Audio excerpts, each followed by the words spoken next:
¿Qué tal, experto ante la refrigeración y la climatización? Bienvenidos. Este es el podcast de Tecniespacio. Usted lo puede escuchar por Spotify, evidentemente, y está destinado a tratar de alguna manera de dirimir, o más que dirimir, yo creo que conversar de distintos temas. ¿Qué vamos a hablar hoy?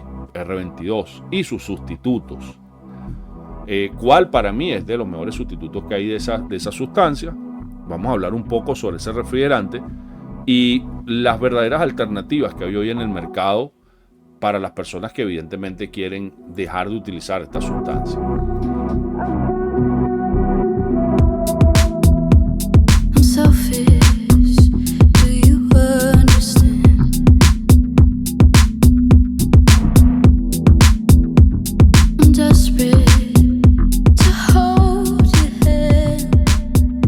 Primero, el R22 es una sustancia que nace en 1935, convirtiéndose así en el primer HCFC del mercado, después de la salida del sempiterno y nunca bien ponderado R12, que en esa oportunidad se convirtió en el primer gas halogenado o el primer gas sintético, refrigerante sintético que se desarrolló en el mercado mundial para refrigeración. El R22 se convierte en un refrigerante especialmente diseñado para aire acondicionado, o por lo menos eso era lo que se vendía en aquella oportunidad. Se vendía como un refrigerante aplicable tanto en refrigeración industrial como comercial como doméstico. Y de verdad que ocupó todos los espacios habidos y por haber. De hecho, el R22 se convirtió en una sustancia que esquivó, por decirlo así, todas las regulaciones que se suscitaron, creo que hasta el 2012. Porque esas regulaciones no prohibieron en su totalidad el refrigerante, sino que lo que aupaba era el control de esa sustancia. Hasta hace poco era el refrigerante más utilizado en refrigeración, o sea, refrigeración en general, hablando de refrigeración y climatización, pero fue desplazado evidentemente por la gran cantidad de refrigerantes que hay hoy en el mercado. De hecho, en un estudio que estuve leyendo de la gente de Intercom, decían que el 404A era el refrigerante más usado en refrigeración comercial e industrial, en lo que llaman industrial ligero, debido a las propias características de ese refrigerante. Si nosotros nos vamos un poco más allá, el espacio que ocupaba el R22 fue dividido entre 404, 410, R32 y para ustedes contar.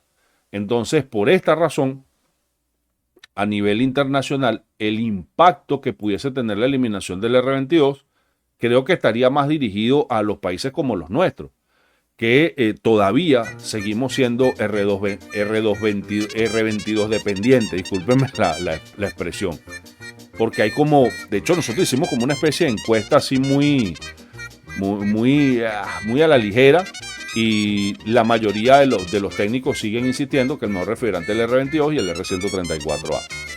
Ahora bien,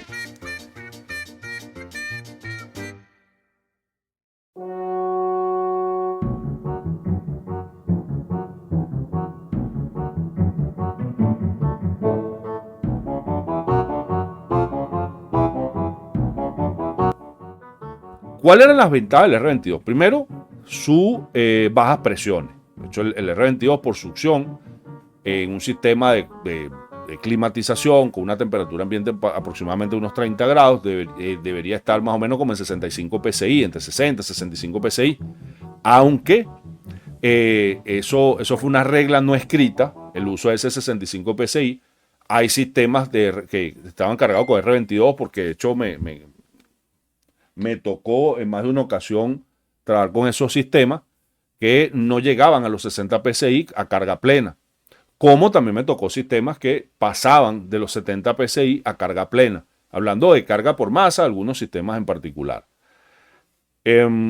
Las presiones por descarga, por lo menos las primeras con las que yo trabajé, fueron 280 psi, luego eso más o menos se reguló con los compresores rotativos a unos 240, 250 psi, evidentemente condensando por debajo de 45 grados centígrados.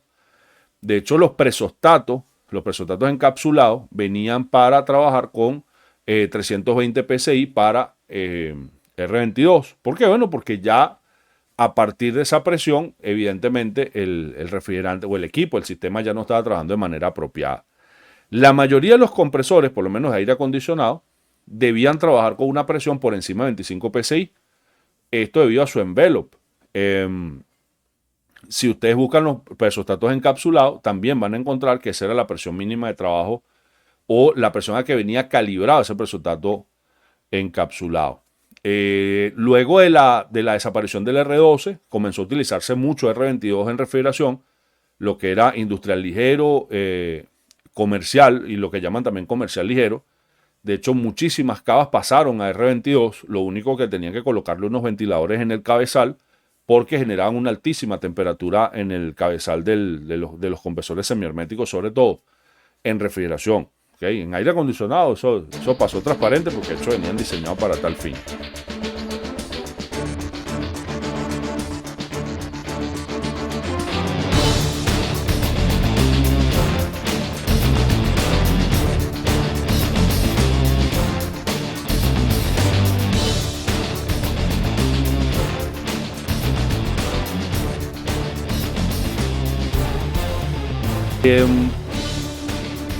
Esas eran las grandes ventajas que te da el R22, además de que es un refrigerante altamente utilizado, creo que por casi todas las marcas.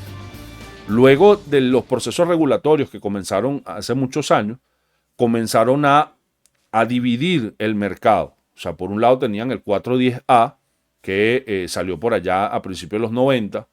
Luego del 410A comienzan a salir un conjunto de refrigerantes que se suponen que eran sustitutos de esta sustancia, como el caso del 422D, el 407C, una de las primeras que yo vi. El tema del 422, por lo menos la experiencia de nosotros fue bastante negativa porque en aquella oportunidad, yo le repetí 1.000.000 de veces que no se nos dio la información completa sobre qué había que hacer para cargar ese refrigerante y un montón de otras cosas más. No es como ahora que de repente las válvulas de expansión, tú puedes utilizar R22, puedes utilizar 407C, puedes utilizar 422, puedes utilizar 417A y los ajustes son muy mínimos. En aquel entonces era bastante complicado utilizar esta sustancia. Hasta la fecha que estamos hoy, el mejor sustituto que yo he visto del R22 es el 407C como refrigerante halogenado. ¿Okay? Es el que más se parece por las características, porque no pierdes mucha eficiencia, como el caso del R422 o el R417A, que estás perdiendo aproximadamente como unos 23%. Hay otras sustancias por allí con las que se han asomado como los posibles sustitutos del R22, más allá de estas sustancias. Hablamos del 449, lo estaba leyendo por cierto el día de hoy. No he tenido la oportunidad de trabajar con ese refrigerante aún, pero dentro de los que tenemos nosotros aquí disponible, el 407C. De hecho, salieron compresores para trabajar con 407C, ya de manera directa. De hecho, he conocido muchísimos casos de personas que sustituyeron el 22 por 407C de manera directa sin mucho problema. Más allá del tema de que si hay que cambiar o no el lubricante por el tema de la miscibilidad, realmente hay algunos fabricantes de estos refrigerantes o de equipos que trabajan con estos refrigerantes que hacen la sugerencia que preferiblemente trabajemos con lubricantes sintéticos y no con lubricantes minerales. De hecho, no estoy muy seguro si el alquilbenceno calza dentro de esa compatibilidad con respecto a la miscibilidad del 407C. Pero en términos generales, creo que ese sería el refrigerante a sustituir si hablamos de refrigerante halogenado por halogenado. Aunque ya está demostrado que el mejor sustituto, tanto a nivel energético como a nivel ambiental, como quiera que lo pongas, es el R290, sustituto directo del R22. Ojo, hablamos de sustituto directo por contextualizar lo que se va a realizar. Realmente hay que hacer una reconversión del equipo para poder quitar el R22 y agregar el R290. Debido a que hay que ponerlo en norma ATEX, hay que hacer ciertas cosas que son bien interesantes. Lo digo porque hay gente que piensa que es quítate tú para ponerme yo y no es la verdad. O sea, no, por ahí no van los tiros. Otra de las cosas que yo particularmente pienso con el tema del R22 es que no hemos querido dar el paso o el salto de calidad. Siempre nos queremos quedar en nuestra zona de confort. A pesar, fíjate que hay personas que llegan a equipo de R410A y le agregan R22. De hecho, he visto, hay una modalidad interesante de la venta de compresores usados. Evidentemente, todos los que están importando compresores usados saben que es casi imposible conseguir un compresor R22 usado fuera de nuestra frontera, sobre todo que importan de los Estados Unidos.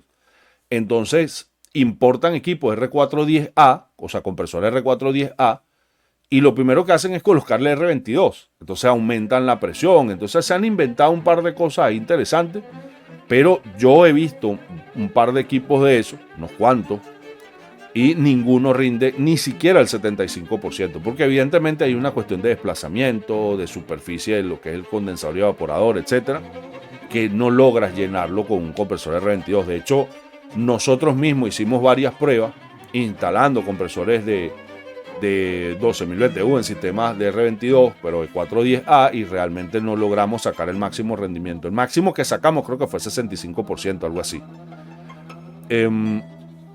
Pero repito, yo creo que el gran problema aquí es un problema de costumbre. O sea, nos acostumbramos a trabajar con esa sustancia, esa es nuestra zona de confort y no queremos salir de allí.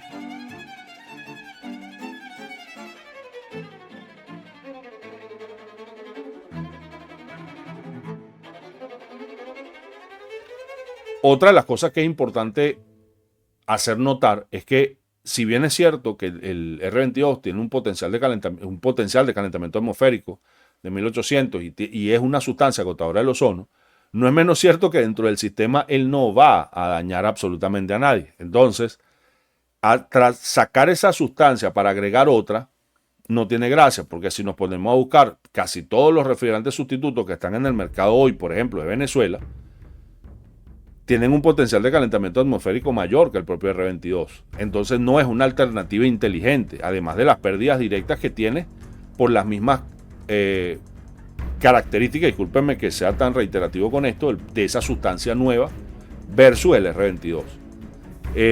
Alguien me decía hace poco que, cónchale, pero es que lo que bien hecho está, ¿para qué lo van a modificar? Le digo lo siguiente, el tema es que está bien hecho para su sistema, porque el R22 es la base de diseño de cada uno de esos aire acondicionados, neveras, congeladores, etc.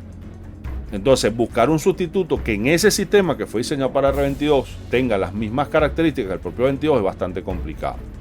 Entonces, por esa razón, particularmente pienso que un sistema está R22 está estanco, es decir, no tiene fuga. Lo lógico es que se quede con su sustancia.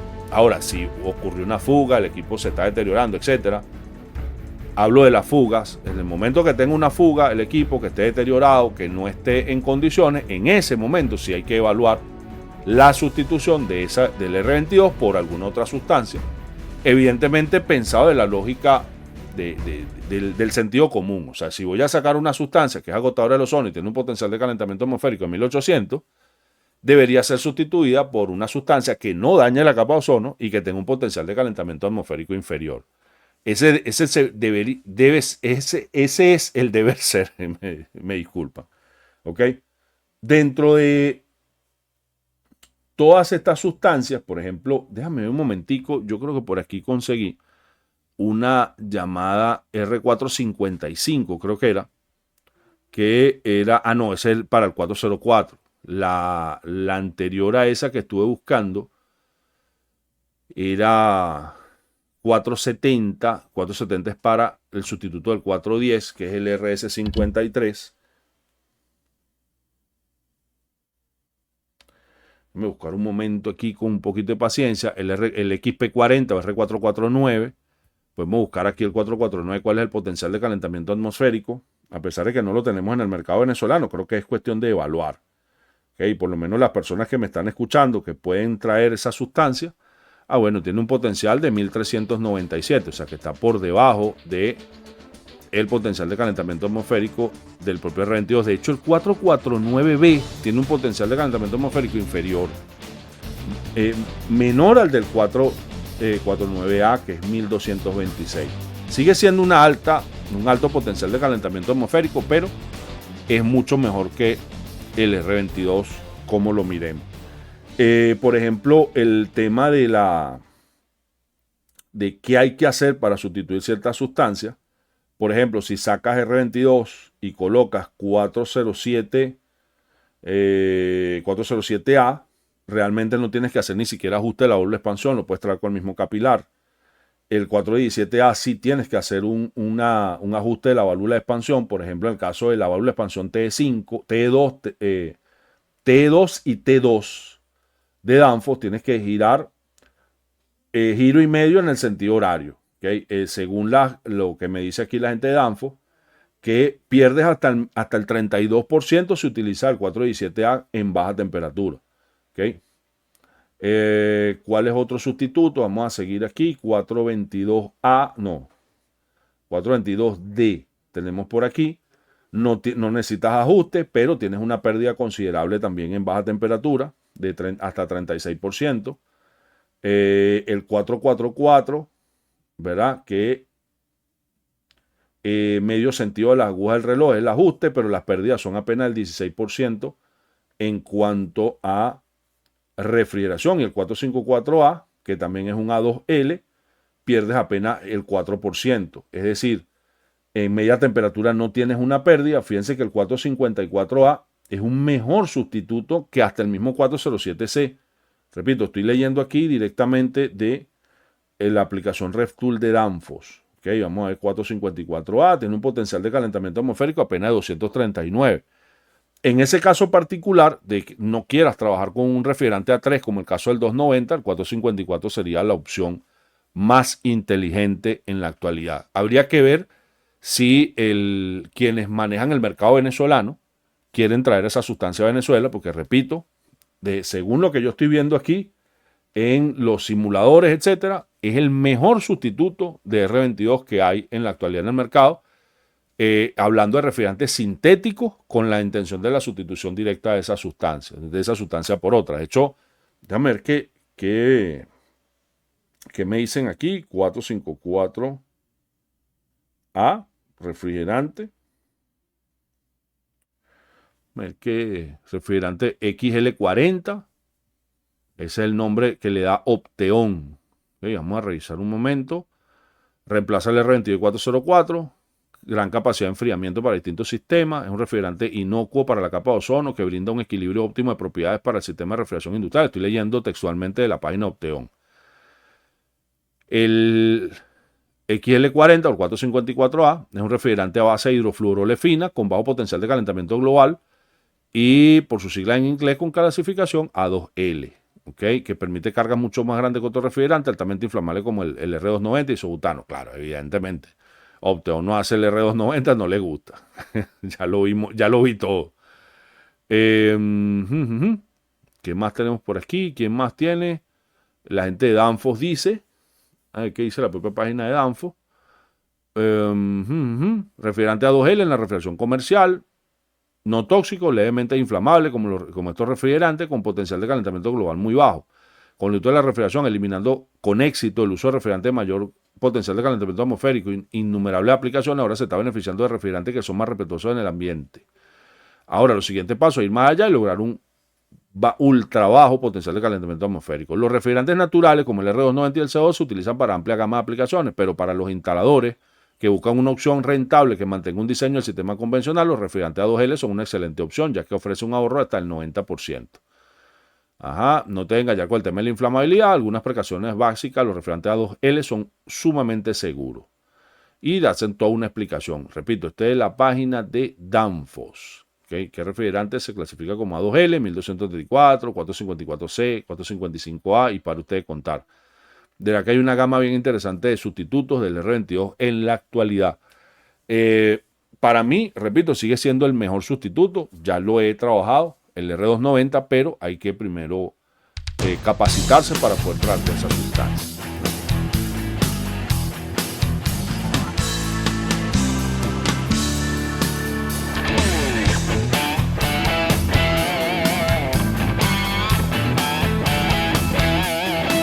Así que, ya que de parte de todo y cada uno de ustedes, hay que entender que la refrigeración hay que amigarla con el ambiente, que eso no ocurre en la actualidad.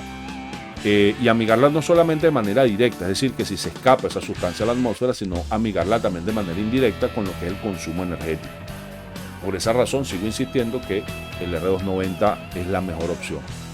Así que queda de ustedes que sigan investigando, que sigan analizando, que no se queden con la información que nada más recibieron aquí, sino que den unos pasos más adelante. Esto, señores, se llama Tecniespacio. Este es su podcast que lo escuchas por Spotify. Un gran abrazo.